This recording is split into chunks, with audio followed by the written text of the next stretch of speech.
এই যে আপনারা বসে বয়ান শুনতেছেন, ও যুবক বাবারা, বৃদ্ধ বাবাজিরা, এই যে 1-2 ঘন্টা বয়ান শুনতেছেন, আল্লাহকে সাক্ষী রেখে বলেন, কথাগুলো শুই নাকি অন্তরে একটু দাগ লাগে নাই? সত্য বলো। 1-2 ঘন্টার বয়ানে যদি তোমার অন্তরে দাগ কাটে, তাহলে তুমি বছরকে বছর যদি আলেমের সামনে থাকো আর পরামর্শ নিয়ে চলো, তোমার দাগ কাটতে কাটতে তুমি এক সময় আল্লাহর ওলি হইয়া জান্নাতের চেহারাটা দেখে কবরে যাইবা। সোহবতে সালে তোরা সালে কুনাত, সোহবতে তালে তোরা তালে কুনাত, মাইলে মোমেন সোয়ে মোমেন মিশাওয়াত, মাইলে কাফের সোয়ে কাফের মিশাওয়াত। আল্লাহওয়ালাদের নেক নজর লাগাও, গুনার ভয় অন্তরে চলে আসবে, গুনাহ ছাড়াটা সহজ হয়ে যাবে। পেছনে যদি কোনো গাইড না থাকে তাহলে চলতে পারে না। এই আপনাদের এলাকায় কুকুর আছে না? একটা কুকুরের কোনো দাম নাই, কিন্তু যেই কুকুরের গলায় মালিকের শিকল লাগানো, ওই কুকুরের দাম। কারণ ওই কুকুর নিজে স্বাধীন মতো চলতে পারে না, মালিক যেইভাবে চালায় ওইভাবে চলতে হয়। ও আল্লাহর বান্দারা, নদীর মধ্যে মাছ অনেক আছে, দাম নাই, জালের মধ্যে যেই মাছটা আটকা পড়ছে ওই দাম, মাছের দাম বেড়ে যায়।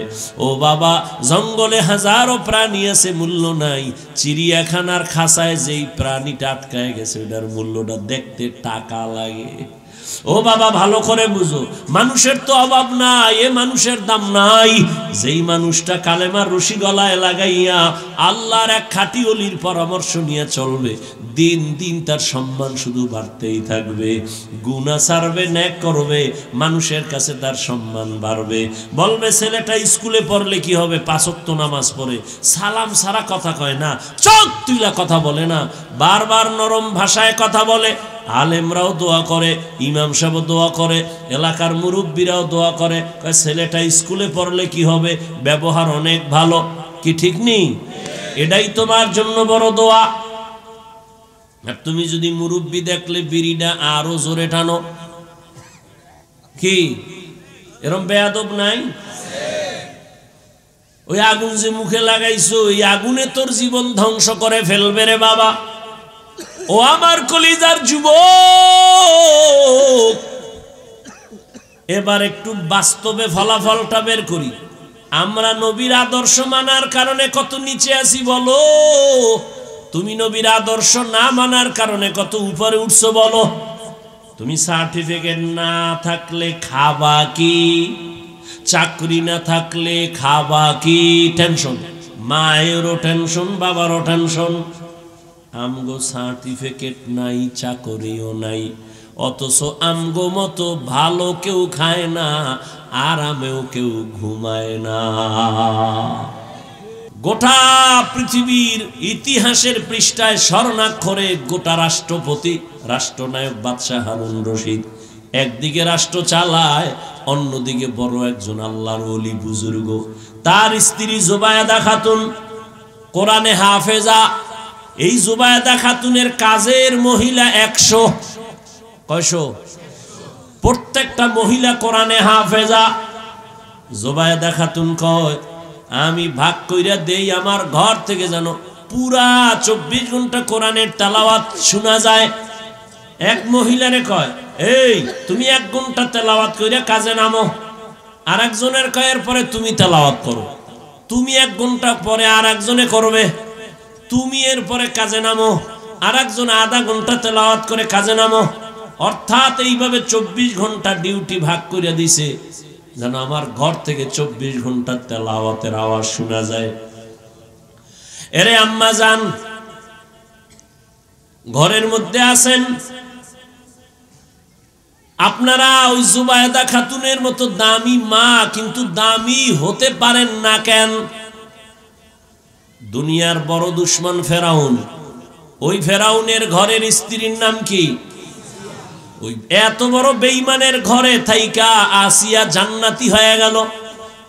রহমতের নবী বলেন, আসিয়ার সাথে জান্নাতে আমার বিবাহ হবে। ও আম্মা জানেরা, আপনার স্বামী তো ফেরাউনের মতো খারাপ না। আপনি কি পারেন না স্বামীর একটু নামাজের দাওয়াত দিবেন? আপনিও নামাজ পড়ে যদি দোয়া করতেন, হে আল্লাহ, আমার স্বামী দিনরাত কষ্ট করে কামাই করে, নিজের জন্য করে না, সব তো আমাদের জন্য করে। কোন পুরুষ নিজের জন্য করে না কষ্ট, ছেলে মেয়ের জন্য, বিবির জন্য করে। মইরা গেল তো এই টাকা পয়সার মালিক আপনি হবেন, সন্তান হবে। স্বামী বেচারা তো 3টা সাদা কাফন দিয়ে পাঠায় দিবেন কবরে। ওই স্বামীটারে বুঝাইতেন আর আপনি নামাজ পড়ে দোয়া করতেন। আর স্বামীর মাল নষ্ট করবেন না, কারণ স্বামীর মাল নাই, মাল আপনার। স্বামী মইরা গেলে সব আপনার থাকবে। অতএব স্বামীর সম্পদ নষ্ট করা মানে আপনারটা আপনি নিজেই নষ্ট করলেন। হারাম পথে টাকা পয়সা কামাই করলে বরকত হয় না, ঠিক ওই হারাম রাস্তায় টাকা খরচ করলেও বরকত থাকে না। ওই টাকায় বরকত নাই, অভাব ঘর থেকে যায় না, অভাব লাগেই থাকে, রোগ লেগেই থাকে, একের পর এক অসুস্থ। আপনি অসুস্থ না হয় সন্তান অসুস্থ। এরে আম্মা জান, আপনি 5 ওয়াক্ত নামাজ পড়েন, স্বামীর মাল হেফাজত করেন, মোবাইলে চরিত্র বিক্রি করবেন না। আপনার মতো মা কি পর্দাওয়ালা নামাজি নাই? নাই? এই এলাকায় খুঁজেন, আপনার মতো কত মা কত বোন মোবাইলে চরিত্র নষ্ট করে না, নামাজ ছাড়ে না, বেপরদায় চলে না, স্বামীর মাল নষ্ট করে না। আম্মা জান, আপনি কেন পারবেন না? এখনো সময় আছে, তওবা করেন। ও আমার কলিজার যুবক বাবারা, আমি এতক্ষণ তোমাদের যে কথাগুলো বললাম, আমি এই কথা কিন্তু বলি না স্কুলে তালা মার, আমগো মতো হুজুর হা পাগড়ি লাগা, তসবি লাগা, আমার মতো কওমি মাদ্রাসায় আসো, আমার মতো তাবলিগে সময় লাগাও, পীরের কাছে যাও, না হয় ধ্বংস। একবারও বলি নাই। বরং আমি তোমাকে সাহস দিচ্ছি, ও যুবক, স্কুলে পড়ো আলহামদুলিল্লাহ, কলেজে পড়ো, চাকরি করো, ব্যবসা করো। আমি দোয়া করি তুমি একজন ডাক্তার হও, একজন ইঞ্জিনিয়ার হও, প্রফেসর হও, ব্যবসায়ী হও, চাকরিজীবী হও। তবে একটাই দাবি, বেয়াদব হইও না রে বাবা।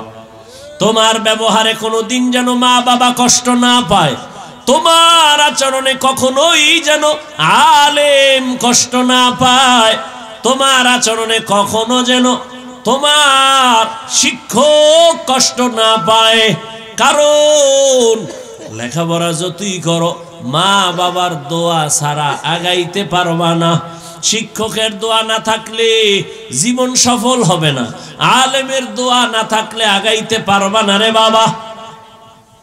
কামাই করবা 50 বছর লাগাইয়া, 1 ঘন্টায় আগুন লাইগা সব ধ্বংস হয়ে যাবে, জীবন বৃথা হয়ে যাবে। অতএব মা বাবার দোয়া নিয়ে চলো,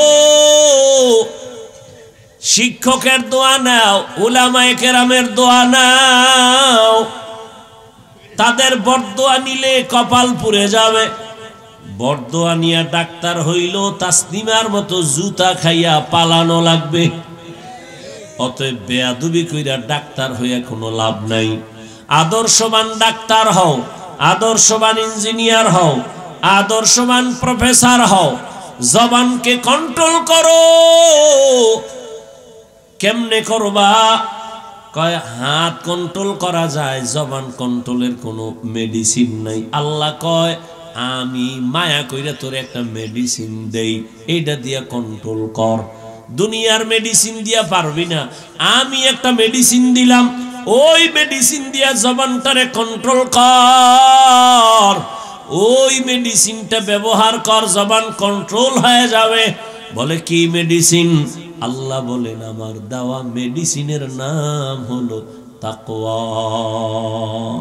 হর কে দারত খৌফে হকদার দিল মদম জন্নাতুল মাওয়াদে হাদ ও রামাকাম জুজবা হকচি জে মখাজ ইনসুজা ফজলে উ আমস্তে দর জুমলা জাহা।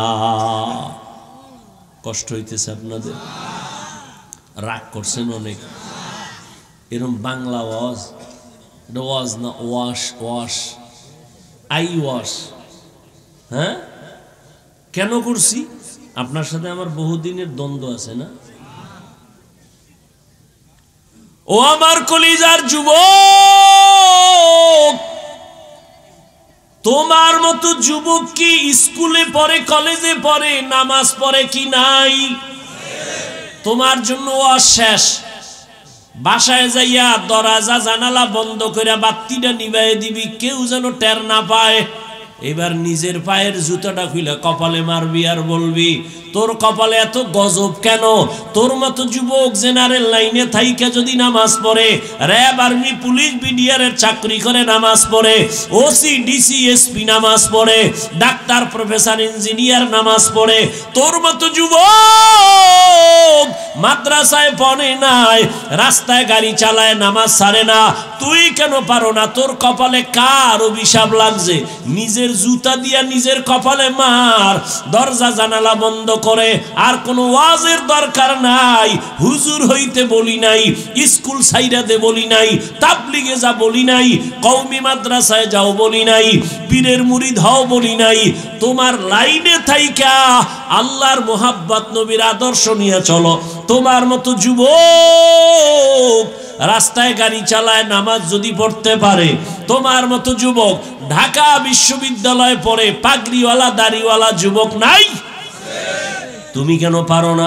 তোমার জন্য আলাদা কোনো ওয়াজের দরকার নাই।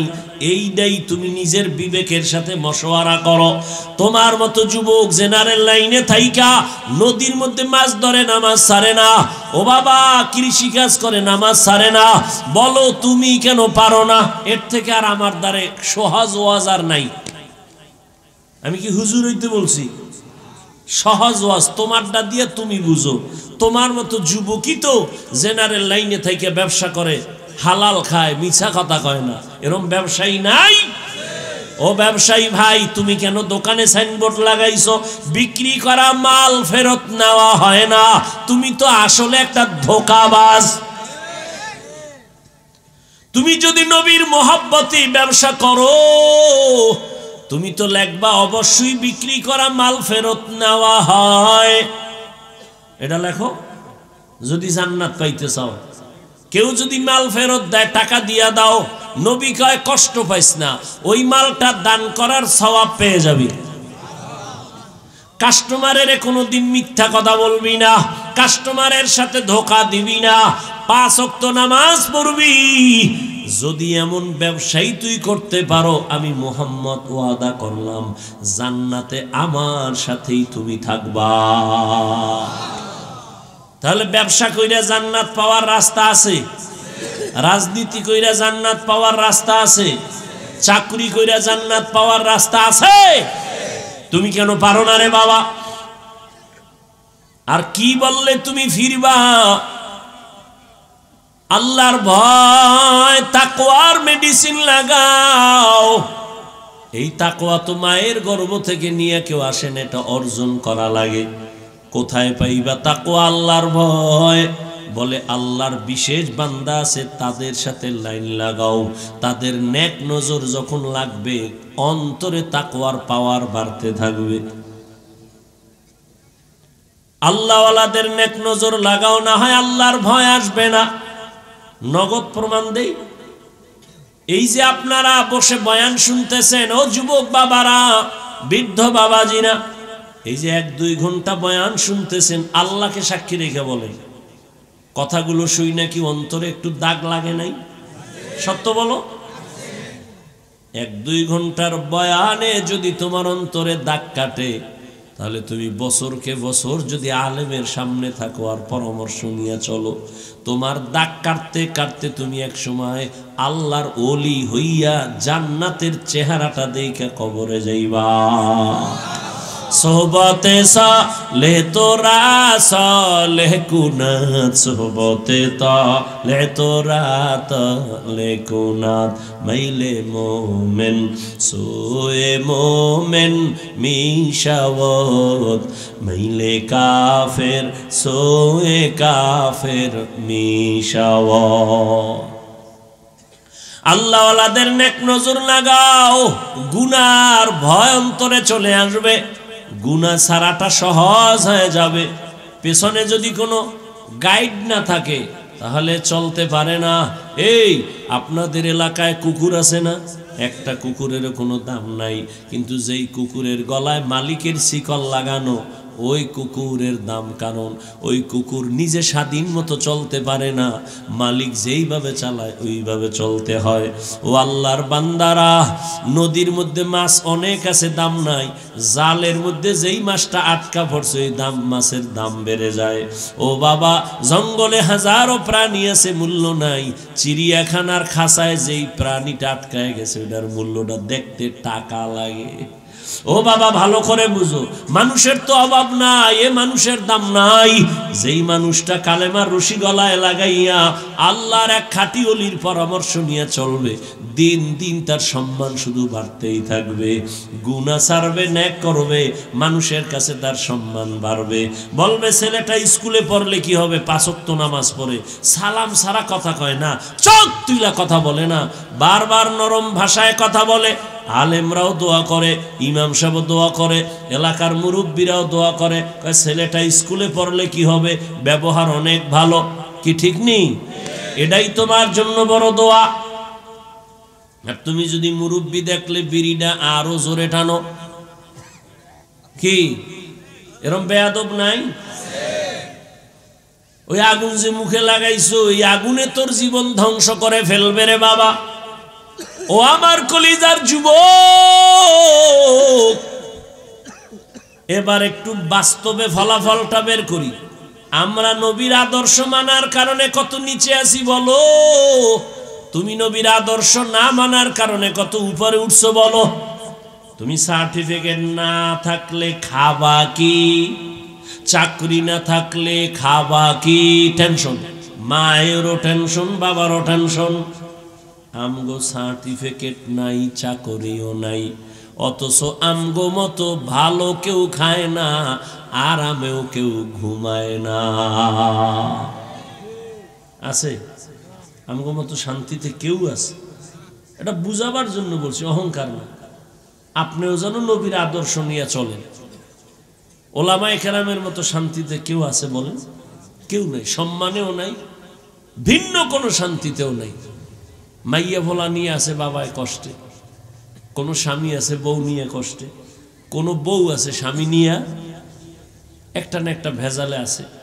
ওলামায়ে কেরাম নবীর আদর্শ মানার কারণে না সম্মান গেল, না তার আরামের জীবন গেল। নবীর আদর্শ ছাড়া শান্তির কোনো পথ নাই। অতএব তওবা করো,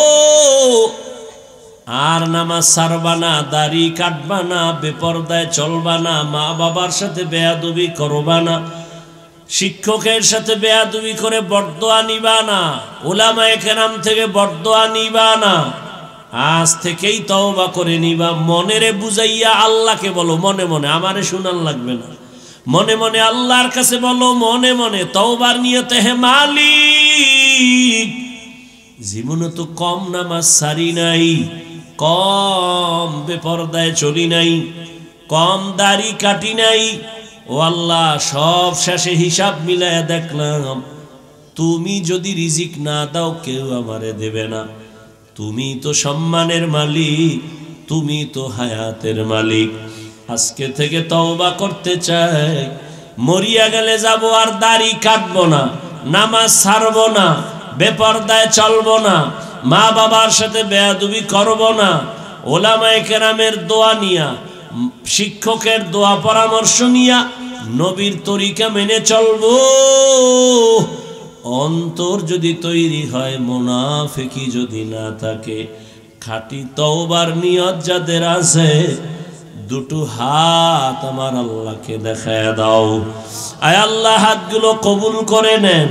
তওবা কবুল করে নেন। তওবার উপরে মজবুত হইয়া চলার মতো তৌফিক আমাদের দান করেন, আমিন। আলহামদুলিল্লাহি রাব্বিল আলামিন, ওয়াসসালাতু ওয়াসসালামু আলা সাইয়্যিদিল আমবিয়া ওয়াল মুরসালিন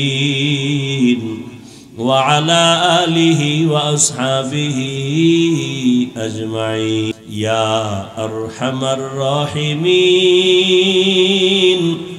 ইয়া আরহামার রাহিমিন, ইয়া আরহামার রাহিমিন। রব্বিরহামহুমা কামা রব্বায়ানি সগীরা, রব্বিরহামহুমা কামা রব্বায়ানি সগীরা। এ জীবনে না করিলাম বন্দেগি, গুনাহ করে কাটাই না জিন্দেগি, গুনাহ করে কাটাই না জিন্দেগি। তওবা করে আবার তওবা ভাঙ্গি না, তওবা করে আবার তওবা ভাঙ্গি না। অবশেষে খাঁটি তওবা করিলাম, অবশেষে খাঁটি তওবা করিলাম।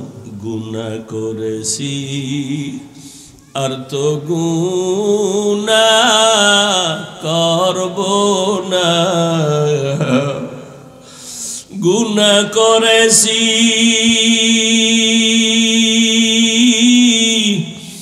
আর তো গুনাহ করব না।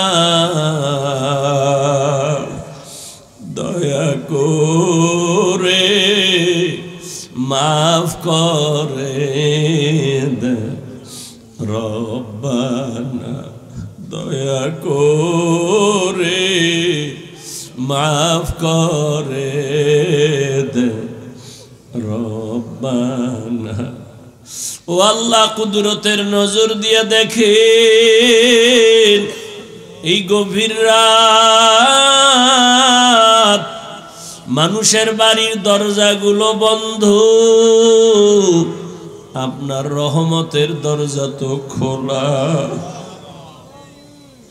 আয় আল্লাহ, এই বান্দাগুলো তো ভালো বিছনা নিয়েও বসে নাই। ও আল্লাহ, এই ঠান্ডার ভিতরে ঘুমের চিন্তা বাদ দিয়া দোকানওয়ালা দোকান বন্ধ করিয়া, ও আল্লাহ, এত দুর্বল বিছানায় বসে। এরা কেউ টাকা চায় না, বাড়ি চায় না, জাহান্নাম থেকে মুক্তি চায়। জীবনে গুনাহ করিয়া জীবনটারে নাপাক করে ফেলেছে। গুনার কারণে দিলটা পাথর, চোখে পানিও নাই। গুনাহের কারণে আমার হাত না পাক, আমার চোখ না পাক, আমার জিহ্বা না পাক, আমার অন্তর না পাক। ও আল্লাহ, জাহান্নাম ছাড়া উপায় নাই। আমরা তওবার নিয়তে আপনার দরজায় হাজির। কুদরতের নজর দিয়া দেখেন কত উলামায়ে কেরামরা হাজির, কত মুরব্বীরা হাজির, কত ব্যবসায়ীরা, চাকরিজীবীরা হাজির। আমার কলিজার কত যুবক কত ছাত্র ভাই পর্দার আড়ালের মা বোনেরা হাজির, গুনার কারণে বেজার হইয়া খালি ফিরাইয়া দিয়েন না রে আল্লাহ। শত অন্যায় করি একটা সন্তান যখন মা কইয়া ডাক দেয় চোখের পানি ছেড়ে দেয়, মা কোলে না নিয়ে পারে না, মা তারে ক্ষমা না করে পারে না, বাবায় ক্ষমা না করে পারে না।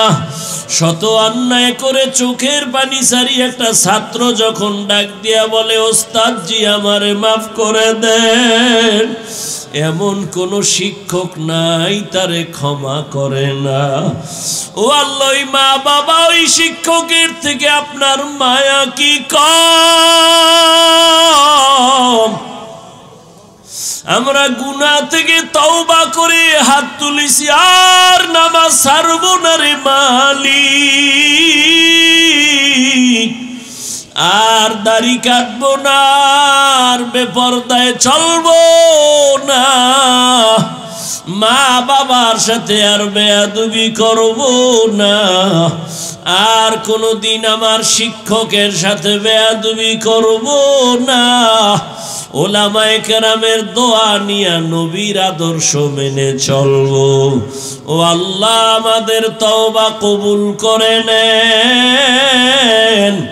আয় আল্লাহ, গুনাহের প্রতি ঘৃণা জমায়া দেন, জান্নাতি বানাইয়া দেন। আয় আল্লাহ, মাহফিল কবুল করে নেন, আয়োজনকারী সহযোগিতাকারীদের কবুল করে নেন, আমার মা বোনদের কবুল করে নেন, আবেদা পর্দাওয়ালা বানায় দেন। আয় আল্লাহ, প্রত্যেকটা মা বোনকে আপনি আদর্শ মা বোন বানায় দেন। আয় আল্লাহ, প্রত্যেক মায়ের সন্তানকে নেককার বানায় দেন। যারা লেখাপড়া করে পরীক্ষার্থী কামিয়ে বিধান করেন।